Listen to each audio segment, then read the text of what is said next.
I'm not quite going live yet. There we go. Ladies and gentlemen, welcome back to the True Life Podcast. Hope everybody's day is going beautiful. I hope the sun is shining.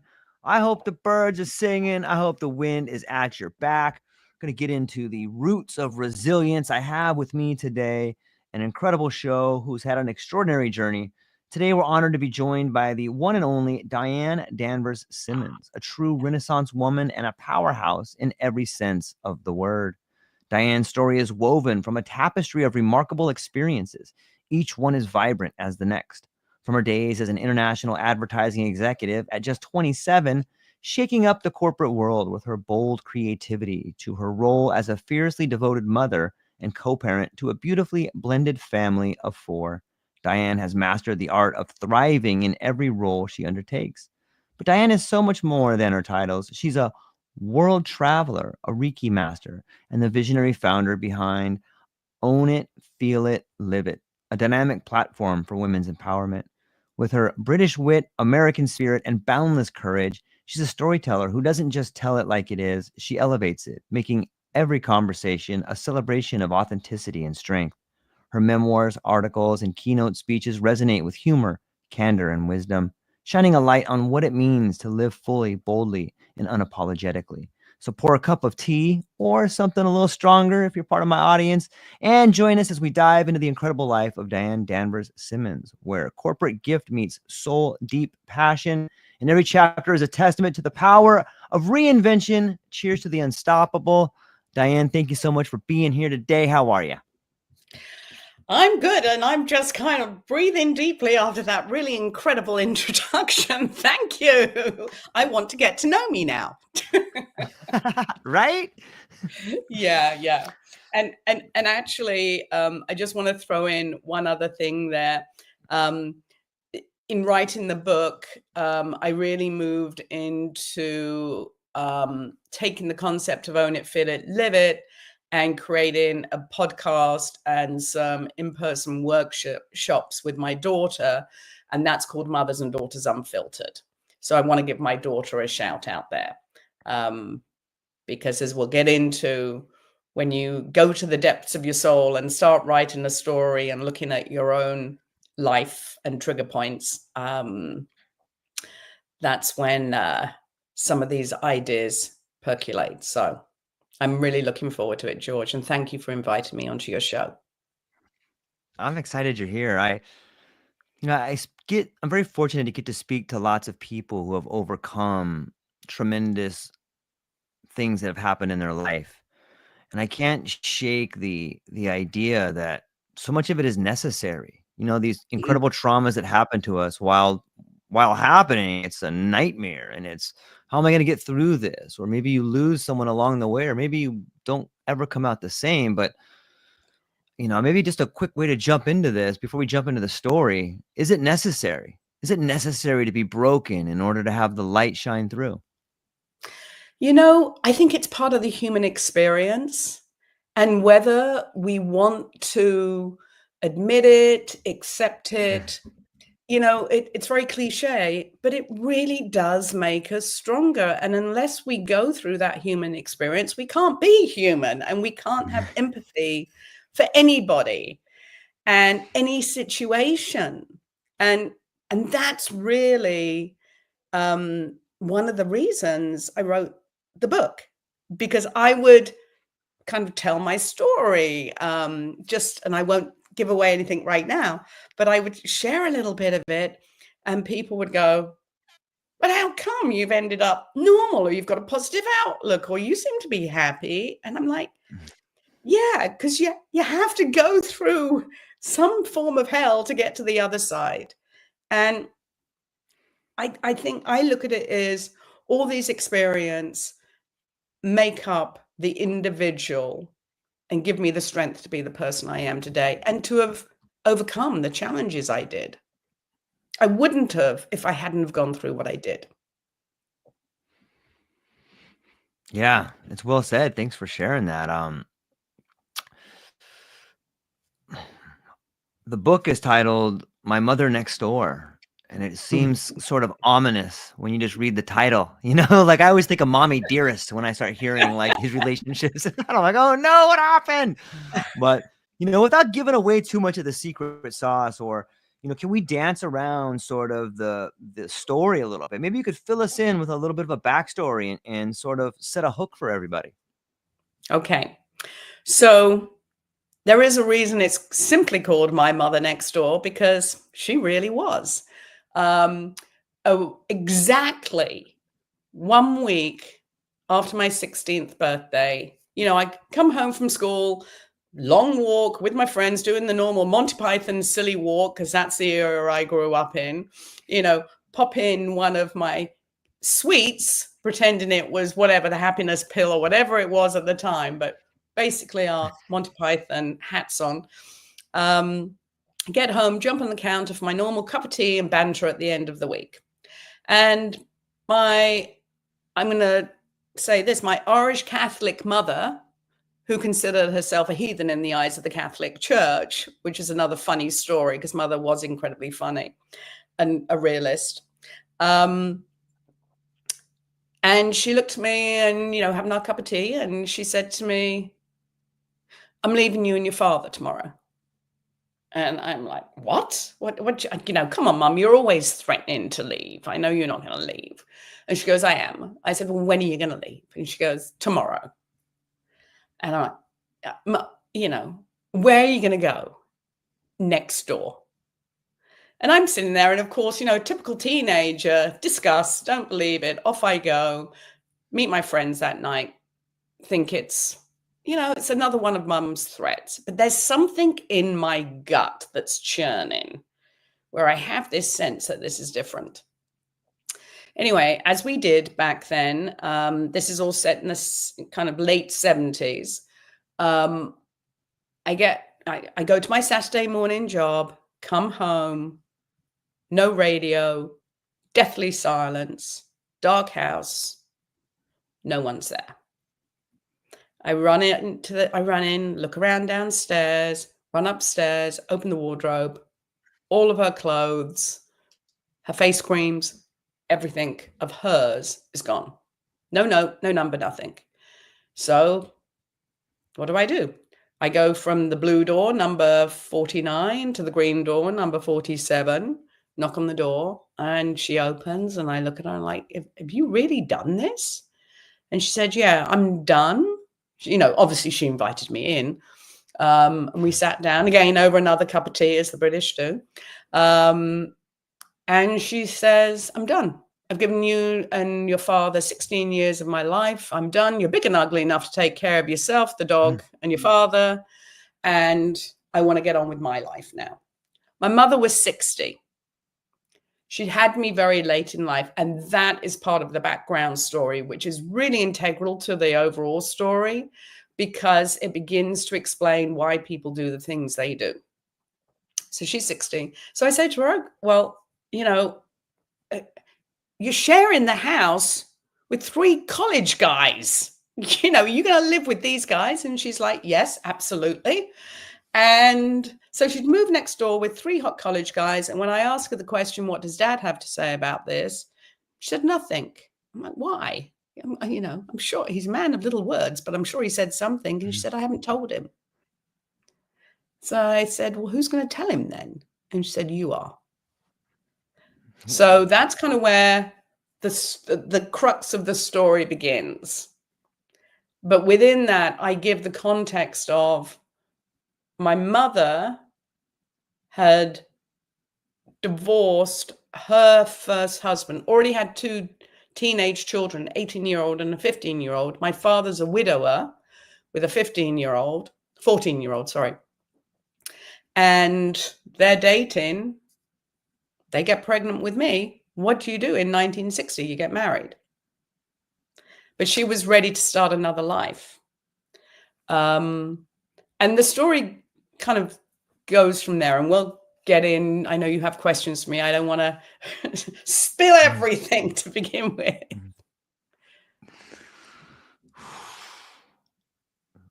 Man, it brings up so many thoughts about responsibilities, expectations, tacit agreements, and mother-daughter relationships, abandonment, all these things. And for a teenager, all that stuff had to be going through your mind. Like, what the heck is going on here? Like, what do you mean you're leaving? Aren't you supposed to be my mom? Aren't you supposed to help me and be here for me? And what do you mean I got to tell my dad? Well, you're married to him. Why don't you tell him?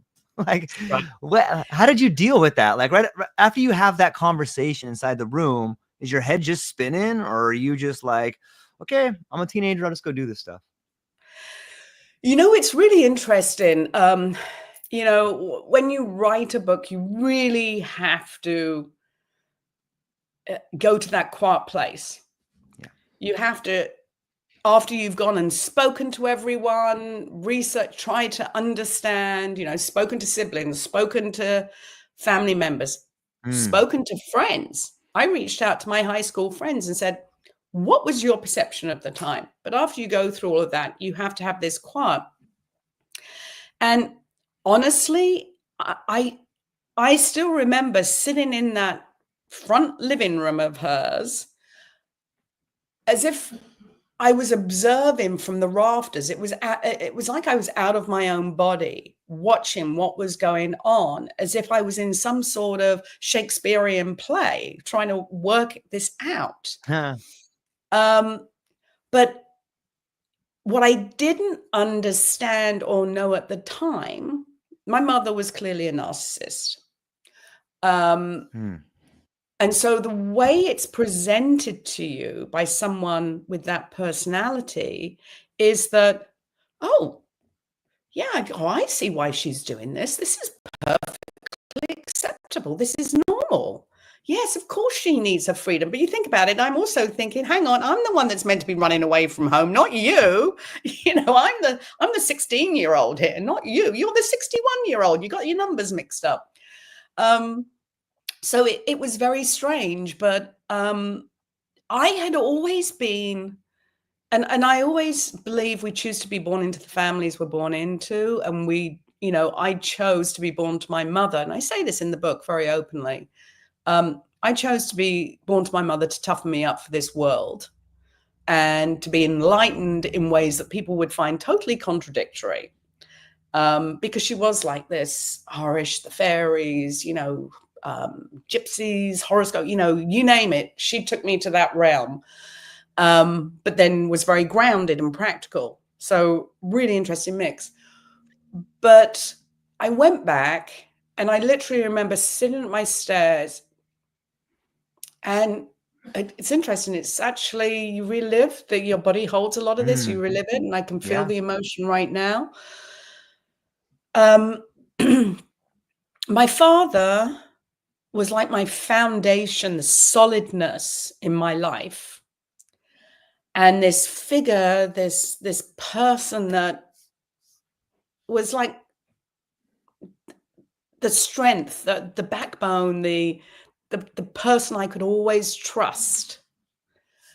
And so it was really one of those pivotal, life-changing moments for me where my father walks in the house. And I remember meeting him in the hallway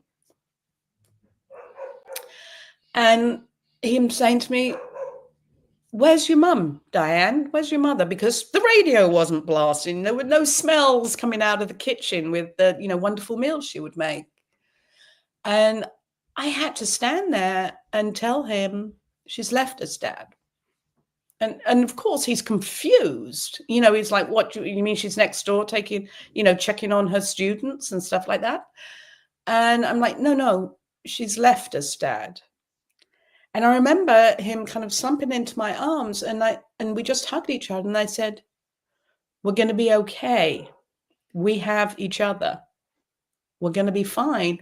And I'm the child comforting the adult. And at that point, my role changed in the family. I'd always been the only one that spoke to everyone because there was always this mayhem going on around me. But it was where I knew I kind of had to take on this role of the keeper of the peace. I had to be the go-between, and I had to try and work out how to be the vessel, I suppose, for both their emotions. So it was really heavy. It was really hard. But then again, when I think back, I have to thank her and thank him for giving me the strength to be able to stand there and do that. Because I couldn't have done that if I didn't have that loving foundation where I'd been kind of given the freedom to really work things out for myself in life. Whether I fell down, the freedom to play in the woods, whatever that was. But that was a life, one of those moments I'll never, ever forget. It will always be in me. And it was the moment I vowed never to do unto my own children what my mother did to me. Because basically she left me to tidy up her mess.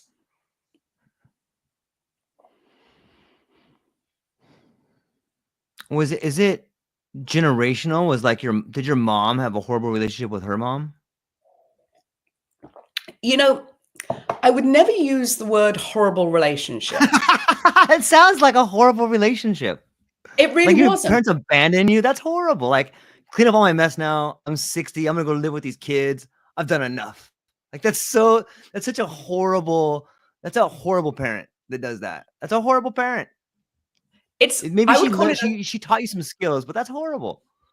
It's a thoughtless parent. I'll go with that. It's a selfish, thoughtless parent. But it's interesting that, and this is again a little bit of a story. Yeah, let's hear it. So I had a very good relationship with my mother up until that point. Very honest, great relationship. But I could see, and this is where we forget, children are so observant and so much smarter than any of us give them credit for. I could see the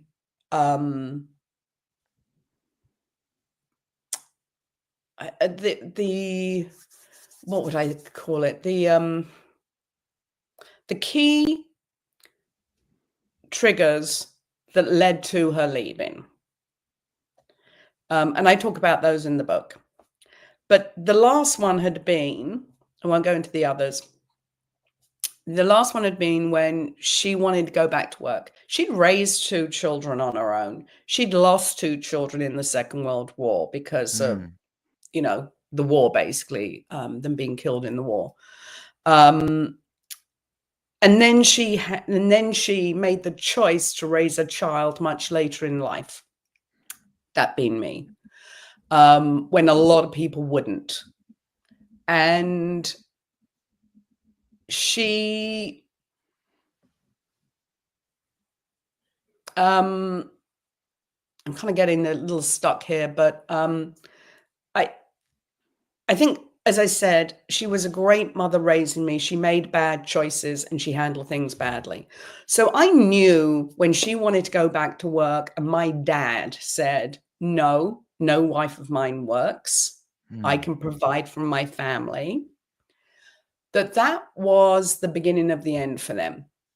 And then you have this blended family around you where this sibling doesn't get on with her, the other sibling has friction with my father, and there's another sibling who my mother doesn't speak to, but my father is on her side. So there's all this stuff going on around. There's all these complexities.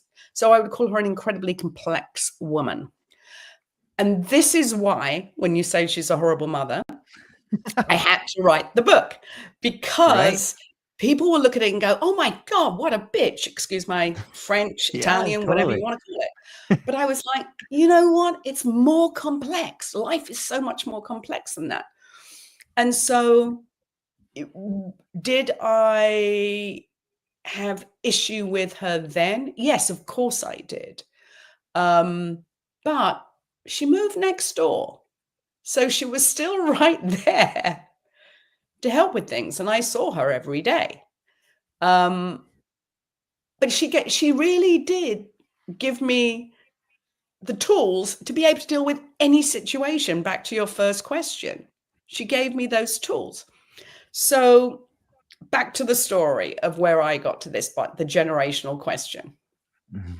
And I'm not making excuses for her because she did some horrible things, but people love in different ways and they show their love in different ways. So when my daughter was about 18, first year in college, and my husband and I were going through our own issues. But when we were going through our issues, I actually sat down with my children and said, you know, your father and I are clearly at this point where we're not getting on. There's a lot of things we need to sort out. And Dad's going to move out for a little while. But understand, the family stays intact. It's the structure that has changed. We will still have Sunday dinner together. We will still have holidays together. But we have to work this out. And we're not doing a very good job of working it out in the house together. So we're going to give each other space. And my husband and I are together now. So it was handled very differently. But still, daughter going off to college, she had a lot of turmoil, a lot of issue with this. And we've always been very, very close. We go on trips every year together. We spend time together. We talk about everything together. So I realized our relationship was at that, again, pivotal point. And so I decided to go to Morocco, of all places, on this trip to explore. And everyone's like, why are you going to Morocco? Didn't they just bomb, Marrakesh last year? And I'm like, yeah, but they could bomb anywhere. So, you got to keep living. But I wanted to take us out of our date. And I'm blessed that I can do that. But I'm a traveler. That's how I live my life. But I wanted to be in a totally different situation where we were hiking every day. We were doing yoga. We were meeting these different people. And the first night at the retreat we were at, I'm sitting around the table and there's about 10, 11 of us. Escape to Shape, it was called. And I'm looking and I'm thinking, oh my God, what have I got us into now? And the night before, I had been really sick, really, really sick. And I'm up a couple of days later, because I was that ill. And I'm sitting by the pool resting. And I turned to this German lady who's on the trip. And I said, I'm sorry if I made such an awful sound. But, I obviously had food poisoning or something. And I apologized that I kept everyone up all night. And she goes, oh, well, we thought it was a horror movie, quite honestly. But she said, look at you. You've purged yourself for a new beginning. And I'm thinking, who is this woman? I don't even really know her. But at dinner that night, after dinner, people go to bed and there's 4 of us left. And she and her husband, who's a Turkish man, very unusual couple, turns out they're channelers. And she literally looks at me after dinner and says to me, you need to forgive your mother. I'm like, what? What? What do you know about my mother? I have forgiven my mother. She goes, no, you haven't. She said, you're still carrying it. You need to forgive your mother. And if you don't, your daughter will carry the burden and it will be carried for generations. And I thought about it and I was like, God, yeah, she is carrying this weight. She's carrying this responsibility for me. And she led it, a meditation with my daughter and I together, where we both went back to being babies in our mother's arms. And I looked at her at the end of it and she was back to the child that she still needed to be as a 17-year-old. And we talked about how she felt she needed to protect me or take care of me. She was taking on the role that I had taken on. So I realized I needed to change that generational pattern in answer to your question. My mother's relationship with her mother, my mother grew up in a family, basically all boys, poor in Ireland, and her mother worked. So her grandmother brought her up. And my mother left at 16 because she had no opportunity in Ireland. And she was made to leave school at 14 to take care of her brothers while her mother went out to work. And then it was under her mother's care in the Second World War that her first child died.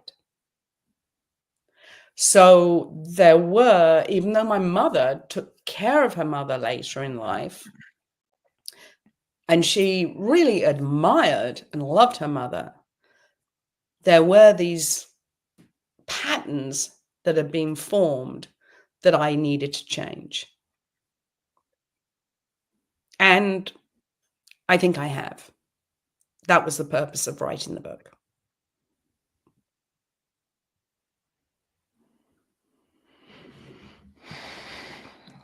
Thank you for sharing it. It's interesting to get to hear how patterns can be changed forever.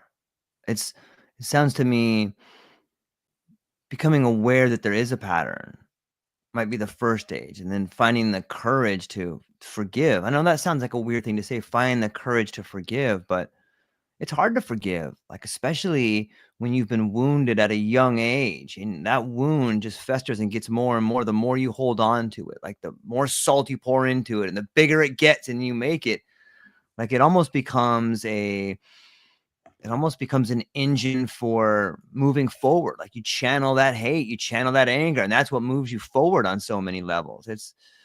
What was it? Like you needed to forgive your mom, but did you think to yourself, if I don't do this, my daughter has to do it and then I become a horrible person? Or like, what was the catalyst that made you do it? The catalyst really started with her doing what she did, the way she did it, and making that vow at 16. I mean, I really did make that vow. And I also, I think part of that is looking at my life as more than me.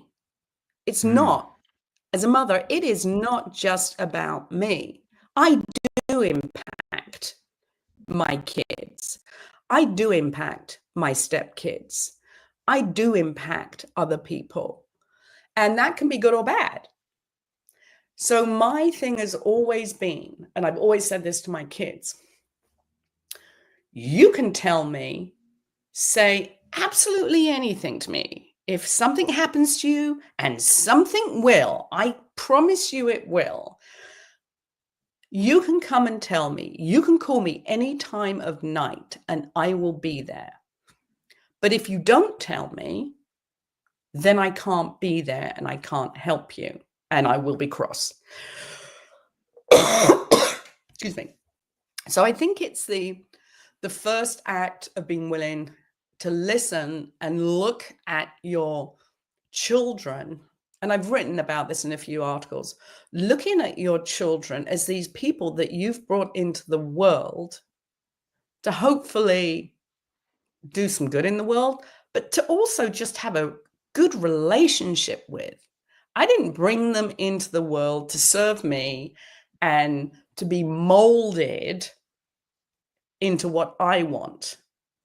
They have to be their own person. And this is where the quandary of my mother comes in, because my mother wanted me to be my own person. Maybe it's because she was a Gemini, who knows? She wanted me to be my own person. But on the other hand, she wanted to control that. But she could never control me. And that became more and more apparent. Now, her mother, her family could never control her, which that's good. I mean, I write about that in the beginning of the book. I thank the Dumphy women for their spirit and their independence, and the fact they were all unorthodox. They went against the norm and they did what they needed to do.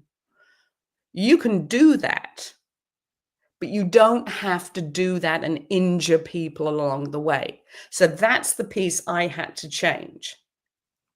I can be whatever I want, but I am not going to do it at the sacrifice of my family. And it's a really fine line. And I'll give you an example. My daughter and I had the podcast, Mothers and Daughters Unfiltered. We ran it for 2 years. Really successful, really wonderful. But it got to the point when my daughter and I were knocking heads.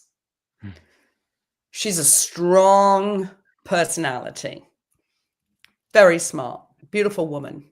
And she came to, and we would have conversations and we'd get onto the podcast and business and blah, blah, blah. And she came to me in the end, she goes, Mum, I love you more than anything and I would do anything for you. But I can't do this podcast anymore. I feel it's interfering with our relationship. And I need you to be my mum. I need you to be my mum. I need you to be my friend. I don't want to be talking about this every time we talk. We have a relationship, a good one, and I don't want it to hurt that. And that's when I had to stand back and my ego had to go, oof, I've invested so much in this. We've been doing so well. But my relationship with my daughter is more important than any podcast. So that's where there are other ways I can reach out. There's other ways maybe I can affect change or help other people. I don't have to do it through the podcast with her. So I can see where that trying to have control over someone's life had to be changed. And it goes beyond me, and it's about them and their desires. I hope that answered the question. Yeah, no, absolutely.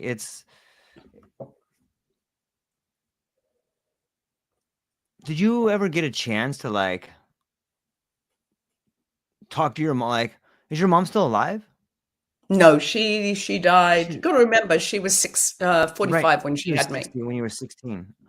Did you ever get a chance to go back and talk to her about like all the things that had happened, or confront her, or forgive her face to face? It's interesting.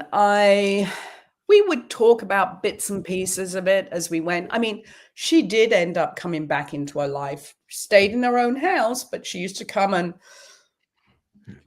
probably about 1.5 years after she left, clean, tidy. We even tried a holiday. We went on holiday together as a family, which I write about in the book, which it was to Israel. It was hysterical. Anyway, you have to read about that trip.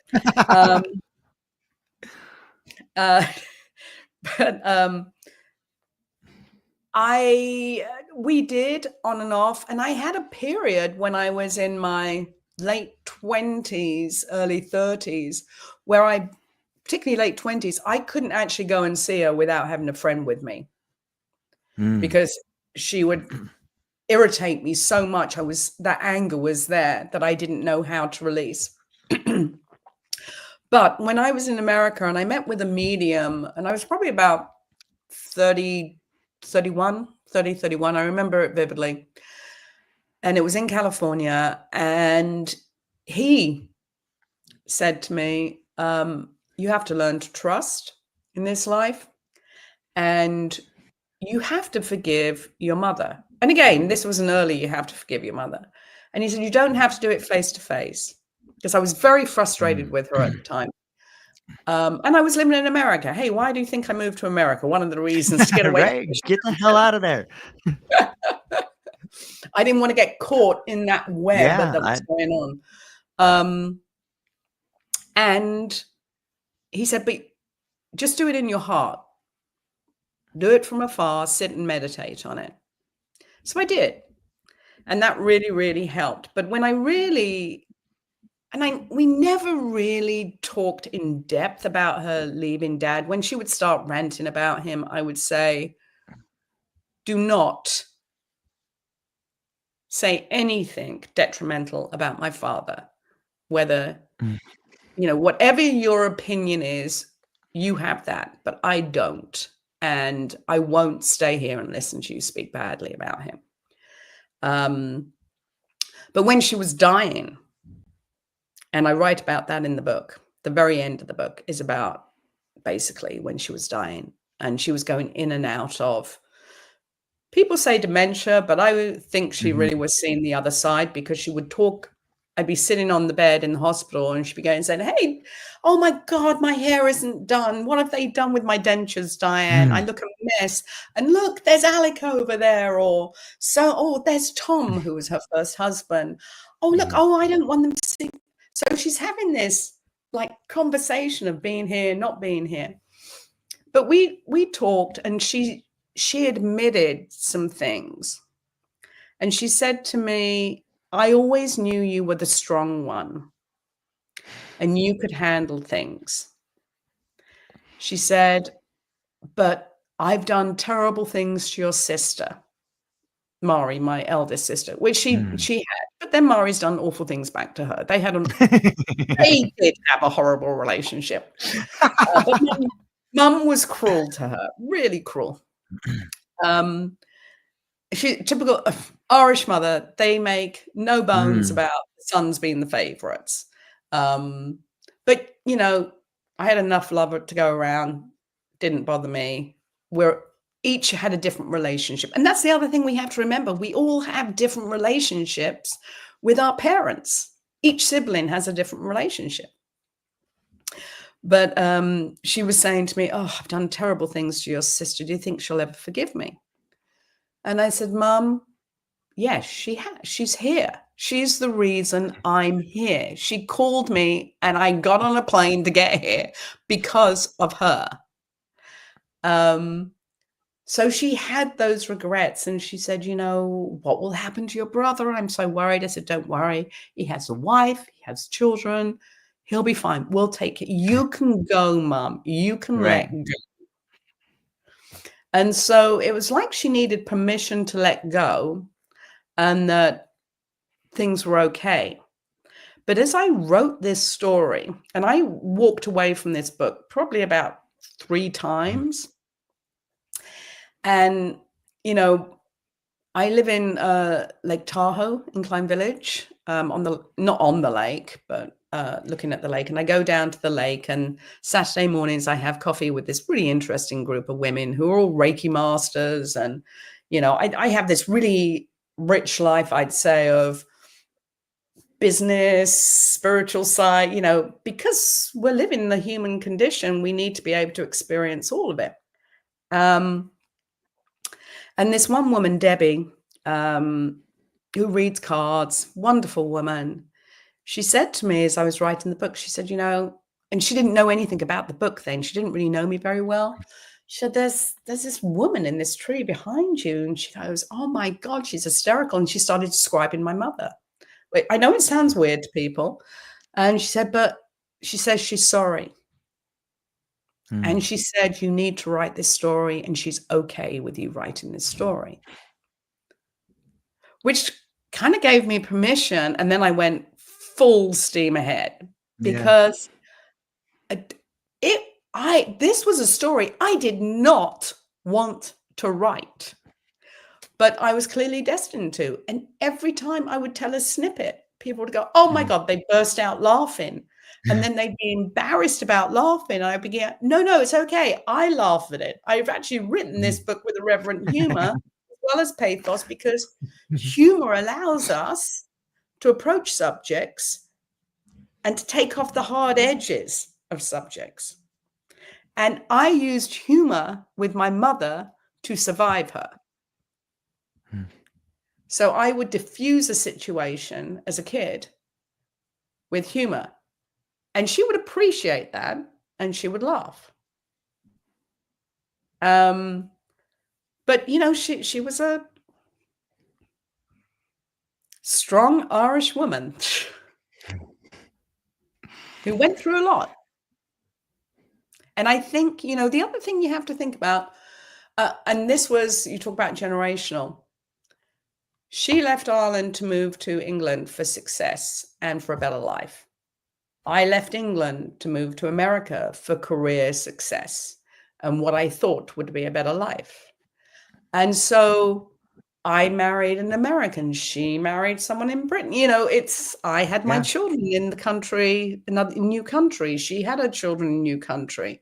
So you begin to see those similarities, and you then have to look at, what is it I need to fix in this?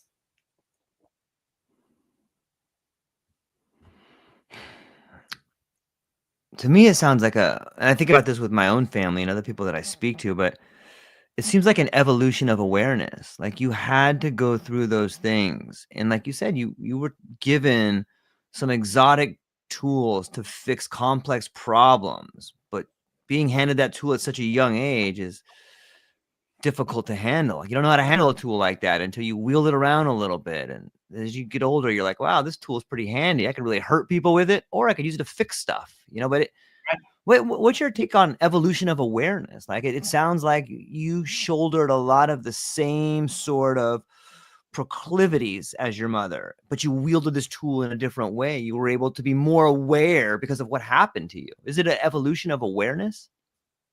I think it's a couple of things. It is an evolution of awareness, which, and I'm making a note so I don't forget that, that you learn over life, over experience, over life. And it's accepting and admitting things. But what I had is, as a young child, I knew I was loved. I knew where my mother, her father was very hard on her, treated her like a second-class citizen, which is why I think she was fighting constantly for her identity and to be seen and heard. And she had a very loud voice. So she needed to be seen. I mean, the nuns, she was sent down to the dungeons, literally, to wash boiling sheets. And she would tell me those stories because she was outspoken and had opinions. But she was shut down. I wasn't. So that's the first. And I say this particularly to men with daughters. A father figure is important. My father he was 60 when he had me. And I remember as a little girl, him telling me, "You are the greatest gift I could have possibly had late in life, because now I get to see the world through a child's eyes again. It's made me young again." And so he was strict and disciplined, but I knew, and I had boundaries. I mean, that's another thing, is boundaries. I had to learn how to use boundaries with my mother. And I did a in-person workshop actually earlier this year in Rancho La Puerta, which is an amazing place down in Mexico, with my daughter. We did it together. And we talk a lot about boundaries, because I have had to learn my boundaries with my own kids and learn how to respect those, where my mother didn't respect boundaries, didn't respect them. So I think in witnessing what I went through, that gave me a great perspective, whether I could deal with it or not at the time. I was very lucky that I had good friends, good, solid friends, and my story wasn't publicized or scrutinized. It was private. I mean, we didn't have counselors at school or anything like that. So I remember one of my friends saying to me recently when I was writing the book, she said, "Oh yeah, I knew your mum had left and moved next door, and I thought it was awfully strange, but we just kept calm and carried on, didn't we? And it was like, yeah, we did. We just kept going. That was, I grew up in a different culture where we really did just keep going. And you joked about things. I joked about it. But I had my best friend, she's called Sophie in the book, but her name's Hazel. We're still friends. Funny enough, she moved to America as well.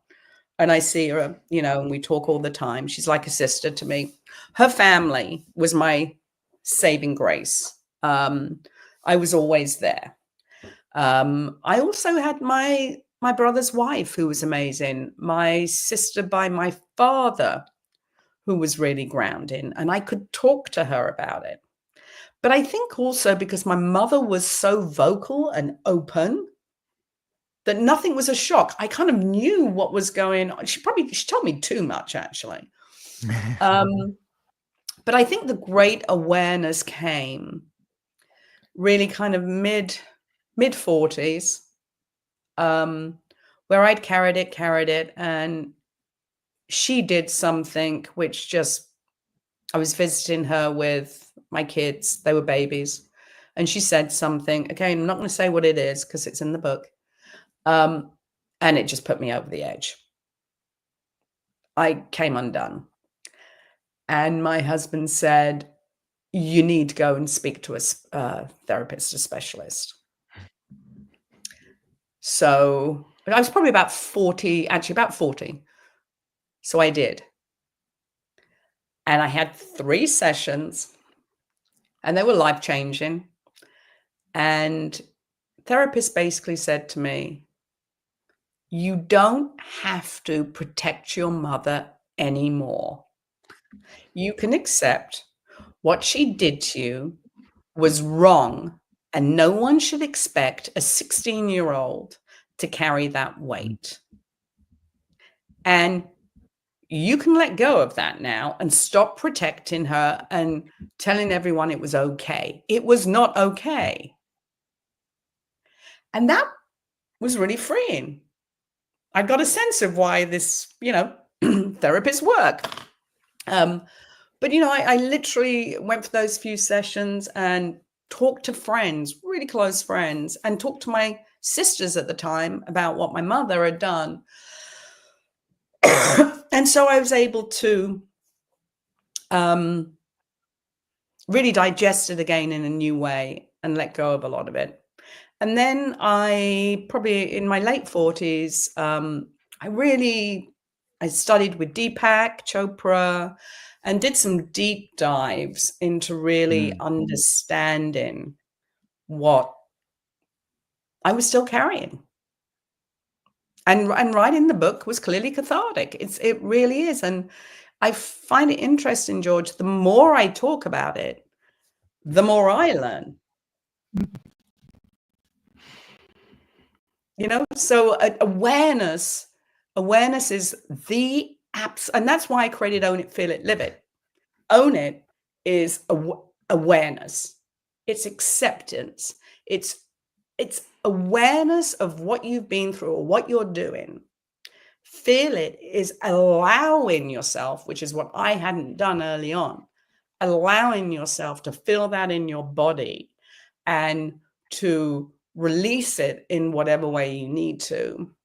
And live it is, clearly owning, feeling it, and then being able to move forward. And I do write in the book, the epilogue actually is the purpose of forgiveness is to reestablish our humanity. And that's what it comes down to, awareness and forgiveness. And that's a Westmore quote.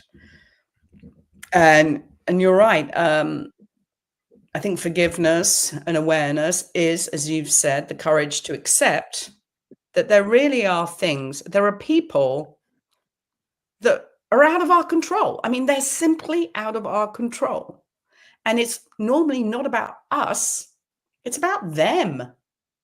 And that's why I put the backstory of my mother's life in, so you can get a sense of why she did the things she did. She left home at 16. So to her, that was perfectly fine. But I'm a kid in school doing my O-levels who has no idea how to clean a house or do any of that. nonsense. And, Right. she leaves me flat on my face. So it was horrible the way she did it. I mean, it really was horrible what she did. But I think she personally, whether she ever admitted it, she felt that loss. And she knew her mistakes. But I think that, the forgiveness, the other part of forgiveness is it allows us to move forward. And that's all we can do is keep moving forward and trying to do it each step with a little more awareness of how we live this life.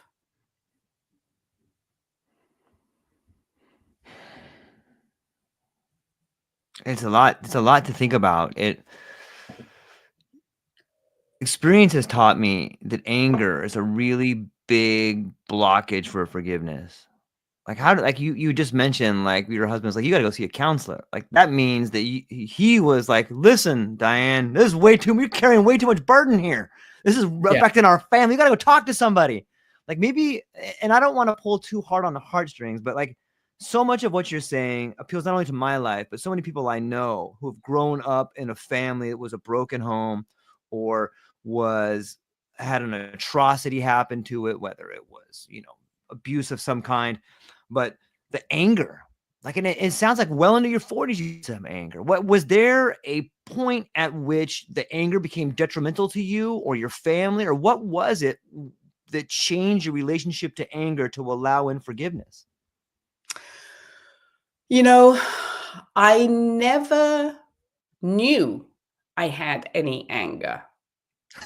I suppressed it. I suppressed it. So the anger showed up, as I said, in my late 20s to probably mid 20s to 30. And that anger was demonstrated by not being able to go see her on my own, always taking a friend. Partying really hard, work hard, party hard. Right. And then I didn't have any anger. It was more, there was a sadness there. I actually there was never anger. I would never call it anger. It was kind of like a disappointment and a sadness. But it was also suppressed I'm throwing that out, I'm blocking that.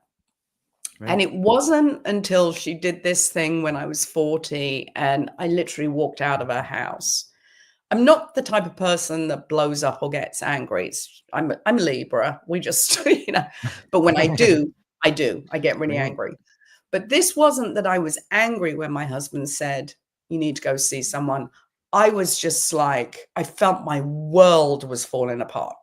I felt like I was falling apart and I needed to speak to someone about it and understand why.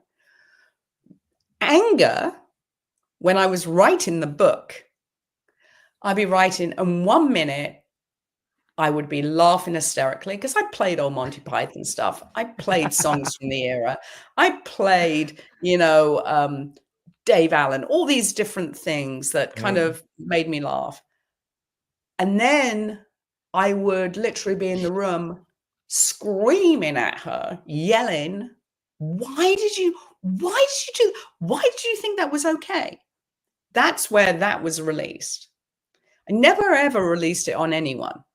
And I can honestly say I was never angry or knew if I was angry, let's put it that way, showed that. I was more sad or irritated at times by her. I never allowed it to trickle into my life.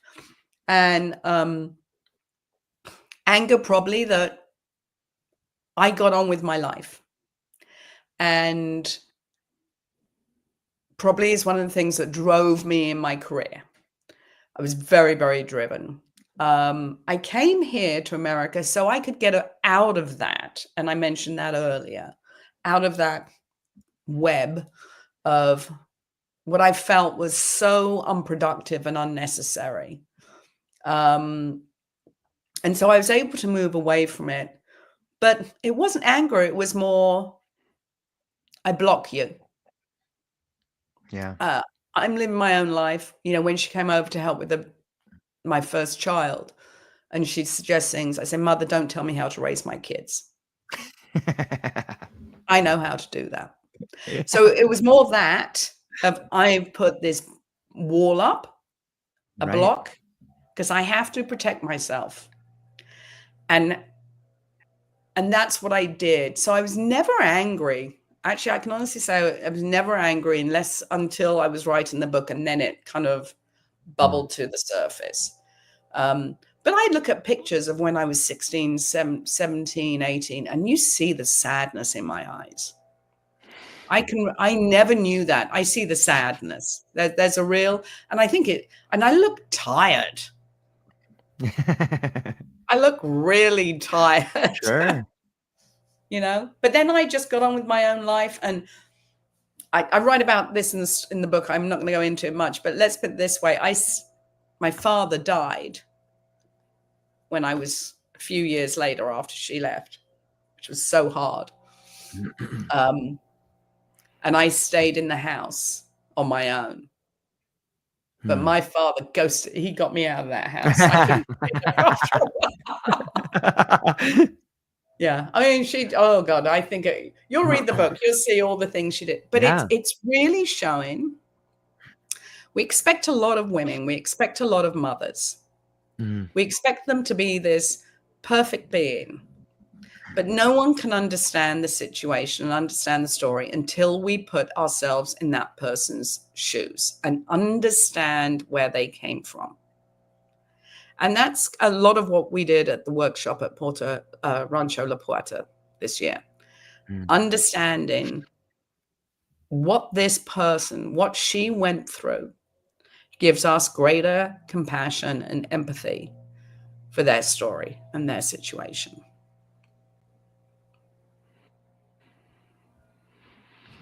It sounds like an amazing workshop. And as we've progressed in the conversation, you had mentioned to like not only alternate states of awareness, but channeling or being a Reiki master. Have you, or maybe some of the women in your group, ever used psychedelics to find out ways to move through trauma and PTSD and explore alternatives in that direction? We haven't, but I have spoken to people who have, actually, I've gone blank on his name, Tony. He's at NYU. He's done a lot of work on psychedelics and end of life. Yeah. And that was through the Nantucket Project I met him. And I found it really fascinating how, it has helped people release or go very peacefully. But no, I don't know anyone who has, but as I said, I know this professor who was conducting a lot of safe environments and testing around it. Yeah. Well, now you know another person. Like it's such a phenomenal way for people to, in the story that I've talked to you so far, it sounds to me that you were able to approach these very delicate situations that were very emotionally charged from a different perspective, almost a third person point of view, where you can approach it without shame, without guilt. That's a huge part of getting past any sort of PTSD, traumas, self-mutilation, whether not physically, but like when you're just in your head and you can't get past this stuff. Like it's so hard to move through these generational patterns unless you can begin to view it without shame and guilt, these giant threshold guardians that are just like, do not pass, you must not go in this cave, like, right. But yeah, I bring it up because it's so much of what you said is so psychedelic in so many ways. I had to ask, I'm like, I wonder if she's been on this. But that being said, we got a question coming, and I got a few stacked up over here because the conversation has been so amazing so far. So Forgiveness is a strong theme in your story. Can you share what forgiveness feels like for you in this context? Was there I guess we covered the second part, but can you share what forgiveness means to you now?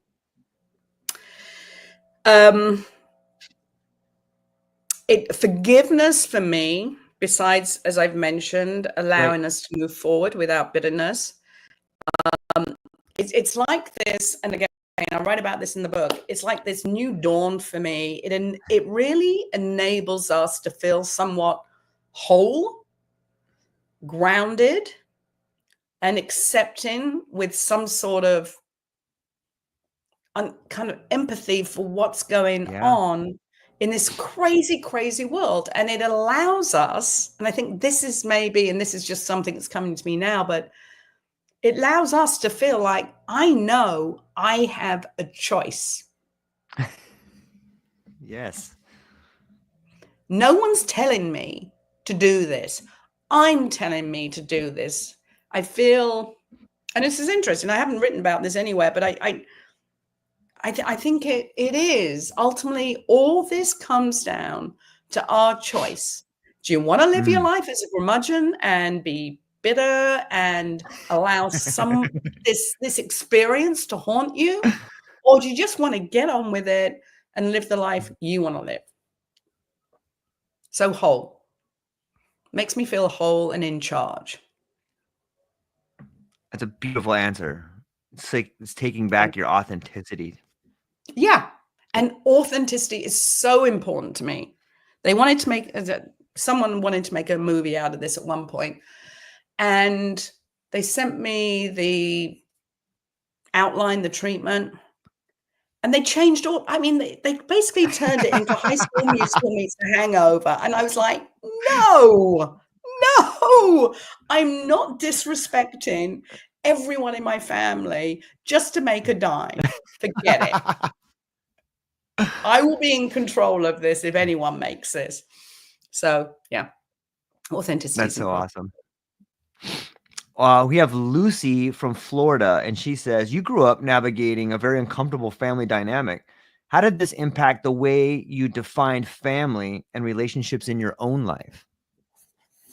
Well, interestingly, Lucy, I married a man who had 2 children to begin with. Imagine that. Imagine. Which is not always easy. It's not easy, particularly when then you have your own 2 children.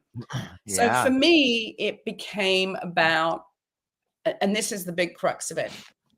When you go into a blended family or you create your own blended family, it's not the children's fault. It's nothing to do with the children. It's the adults who are the problem. So my thing has always been where I saw my mother pit everyone against each other. My belief is you have to try and make everyone feel included and part of something. And it doesn't mean it's going to be easy, but it's kind of like you have to be the big kid in this. And also, you have to have respect for yourself and your own value, and never feel like allow someone to treat you with disrespect and as if you're not part of this new dynamic that you've created. It's like, how do you all fit into this new dynamic? And honestly, just simple communication is important. I mean, in my blended family, we've had some major blowouts. I mean, major. And sometimes we've had to do our space and then come back. But what we've had to do is be willing to sit down in a room and just hash it out. And it's important to tell people in a way that maybe they can understand without hitting them over the head that something hurts. You know, you hurt me, or I don't understand why, or, you know, it's again, it comes down to this thing of you know, we can't live in sound bites. We can't live in without being committed to something and knowing that some things are going to be really, really hard. And it's whether you're willing to stick with it or not. And commitment is something that is part of that. So it's blended families are not easy. They're not easy. But you know, for me, it's also been all the kids just calling each other brothers and sisters, bringing them together on traditional holidays, being there for, you know, each other at key times, and just trying to listen, but not pretending to be perfect, because we're not. And no martyrs. Can't deal with a martyr.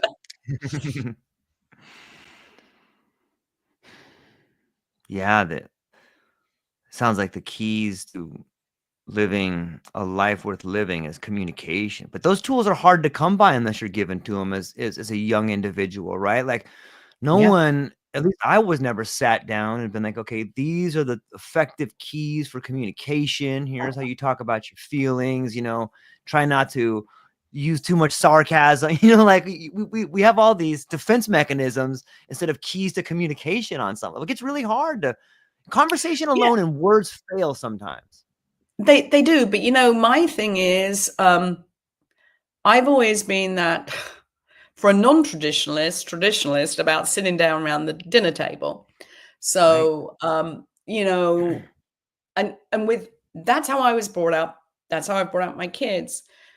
We sit around the dinner table together, or whether it's, you know, dinner at night when they were little, or now when we get together, or Christmas, whatever celebration, but we just have general dinners together or cook together. And it's not so much saying these are the skills you need, it's more having an open Right. conversation, and it's the modeling.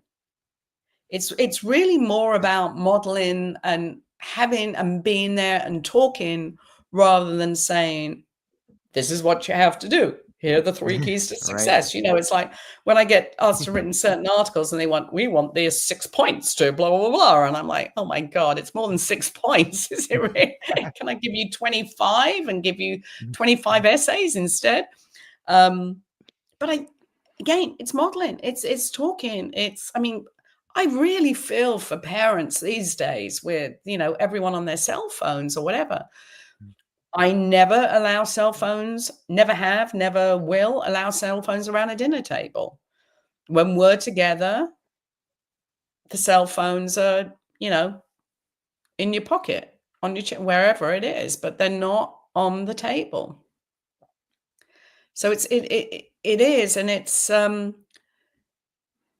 if even to the point if we're not going to be perfect either. I even remember my son when he was little, yelling at him. I remember it was on the landing of our house when we lived in New Jersey, and I was telling him off about something and raising my voice, and he looked at me. He was 3. He looked at me and he went, rah, rah, rah, rah, rah, rah, rah. And I went, what are you doing? Why are you yelling at me? And he goes, stop yelling at me, mummy. I'm yelling at you like you're yelling at me because I don't know what you're saying.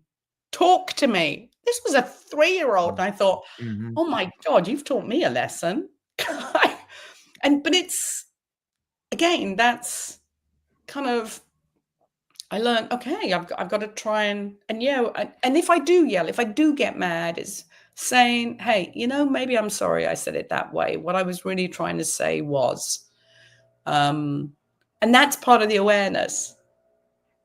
But I can do that more as an adult. I mean, I couldn't have written Yeah. this book when I was 20. And that's just a realization, a fact of life, that the more experience you have in living in this world, hopefully we get a little better instead of a little worse. Yeah. On some level, it seems like listening to the stories and talking with you, I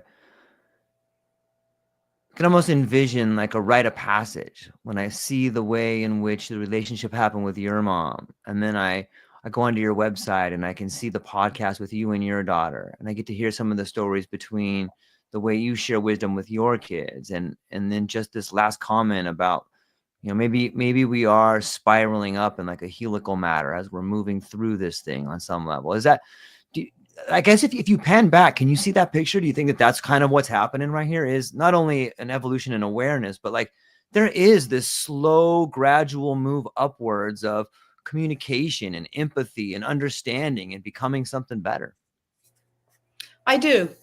And I think, we're so focused in our society on youth, Mm-hmm.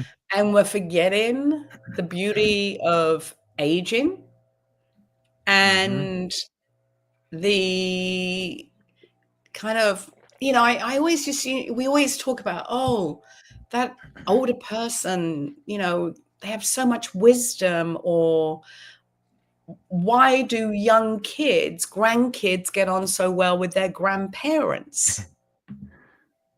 And again, that's just something that I think about that. And you ask why I was able to maybe see things, because my father was that. I was Mm-hmm. really growing That's a up with great my point. grandfather, Right. Yep. who wasn't going through the struggles of being a 40-year-old Middle-aged parent. guy. Yeah. You Yeah. know, he'd lived life. He was going through the experience of being a 16, my nieces and nephews are my age, so I'm nearer their age than I am any of my siblings. So I think that's a beautiful way of looking at it. And it's, it kind of gives some real hope and kind of intrigue, and just, hey, that's a good thing to look forward to. Maybe we get a little wiser. Maybe things get a little better. Maybe we feel we have stuff to share that could be useful. I mean, that's why my daughter and Yeah. I started Mothers and Daughters Unfiltered, so we could have this intergenerational exchange of ideas and how we look at things versus how they're looking at things. And maybe we can meet in the middle and help each other. God, Natalie, I wish you would do this again with me. But anyway.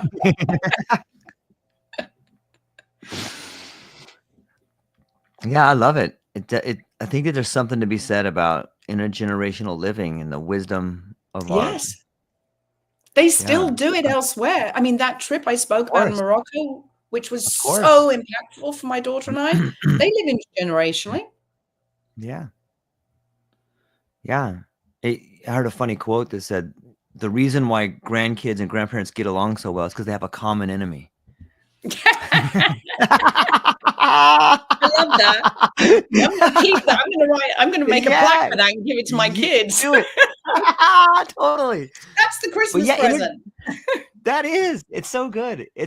But yeah, it's tough to be. And if you look at the way in the Western world, we've kind of moved into this, we've moved away from the intergenerational living. And it's so hard to try and be a mother or a father who is all things, who's a taxi driver, a coach, a mentor, a leader, a homework doer, it's a band coach. It's like, it's so impossible to be all of these things and still feel successful in your own life. Like you are this trailblazer. Like it's such a myth. It's such a myth. And I think it's so damaging to family units when you could maybe when you can have grandparents around that have a whole nother aspect, that have this, encyclopedia of a life lived, that have this wealth of experience and are willing to help out you and your kid. Like, I wish we would turn more towards that. And it would be, it could be really well for family units and therapy and like just a break from the whole rat race that we find ourselves in today. I wholeheartedly agree. It's actually my cousin Mike, who I mentioned at the beginning of the book. Yeah. He's doing that with his own, he and his wife are doing that with their own daughter and their own grandkid. And you know what? Everyone is they're all enjoying it. They're all prospering. Yeah. You know, it's what families used to do. And you're right. It could be so much less stressful for women in particular. I mean, of course. I ultimately gave up my career because I couldn't be going into Manhattan and traveling all over the country, and my husband doing the same, and trying to have a relationship with my kids. You know, it just, I had no family nearby. I had no, you know, so it didn't work, which is why I stepped back. But it was a right decision for us. But if, you know, you had family around, well, my mum actually helped my brother a lot with his kids. So I saw it there. She actually did much better with them. So yeah, I think you're absolutely right. Yeah. It's, I don't know. I'm very thankful and hopeful for the times that we're in, because I not only how heartfelt the book that you wrote is, but I do see this sort of vein of optimism in there when people are going and willing to talk about these difficult things in their life, but not just talk about those, but explain why they were necessary and explain why, hey, because this thing happened, I will never do this, or because this happened, now I have this tool, or because I have this, I've taken these new lenses and seen the world differently. But I see it as a part of the world moving up in a way that is spiritual and beautiful. And I think it's wonderful, Diane. I'm super stoked. And I think I'm hopeful that everybody within the sound of our voice here will go down to the show notes, check out your website, check out the podcast, check out the book, reach out to you. You're an incredible individual who's got book and discovery calls on their website, so they can reach out to you if they have some questions and stuff. But before you've been very gracious with your time, I was hoping that maybe you could tell people where they can find you, what you have coming up, and what you're excited about. Okay, well, here is the book. So when you look for it, you know what it looks like. You can see the two houses and my mother next door. Yeah. You can obviously Amazon. You can order it. It is available in print, digital, and there is an audio book too, which you can get on all the platforms. And you can also go to your bookstores and order My Mother Next Door. It would make a great Christmas gift. And it's really been interesting. When we did our workshop at Rancho La Puerta, which I hope we do another one there and elsewhere, which you can certainly contact me about. It's a 4-part workshop. It's a great book for you and your own mum to have conversations. I saw mothers learning things about their own mothers. I saw the daughters finding out things about their mothers they never knew, and it explained so much to them. So that's the beauty of it. You can find me at mothersanddaughtersunfiltered.com. Honestly, right now, I am enjoying being on podcasts about the book. It's like the book actually was launched in 2021, November, and it's having this rebirth. So it must be needed in the world right now. I'm also an artist, which is Diane Danvers Simmons Art, which I'm painting, and I'm finding that is an incredible way of expressing and letting go of things as well. But I think you'll find some interesting podcasts on our website, and you'll find more about the book, more about me, even though you've probably heard enough about me right now. But and there is my contact information as well, of how to reach me. And I'm just very grateful to you, George, for inviting me on the show and for such an intriguing and lovely conversation. I think we could sit here for weeks. And I there are many articles that I've written for different publications. You'll see a whole section on media and articles, different articles that different magazines have written about the book and the story. But I just hope that you take away from this, and what I try to do in writing this book is, we always need to be willing to look at a story through a fresh lens, be willing to put ourselves into someone else's shoes. And, it's really about letting go of things that are just not serving you anymore, and understanding that we can't solve every problem, that there are other people's problems. All we can do is try and help and be there and make changes with our own families, and think about the impact we have on them and people around us, and how we can keep trying to shine some sort of light in this world. So that's it. It's pink. It's not the mother next door. It's my mother next door. Someone else wrote My a book mother called next door. My Mother Next Door, and you recognize the pink cover. And if you do, please leave rate and reviews are great on Amazon. And I think Barnes and Noble, there's lots of different sites, you'll see. Yeah, absolutely. Well, hang on briefly afterwards, Diane. I had an absolute blast in this conversation. Thank you for opening up and sharing so much of the story that is close and I am to you. open for book clubs as well. I do join people on Zoom for book clubs. Very nice. But you all have to buy the book. Yeah.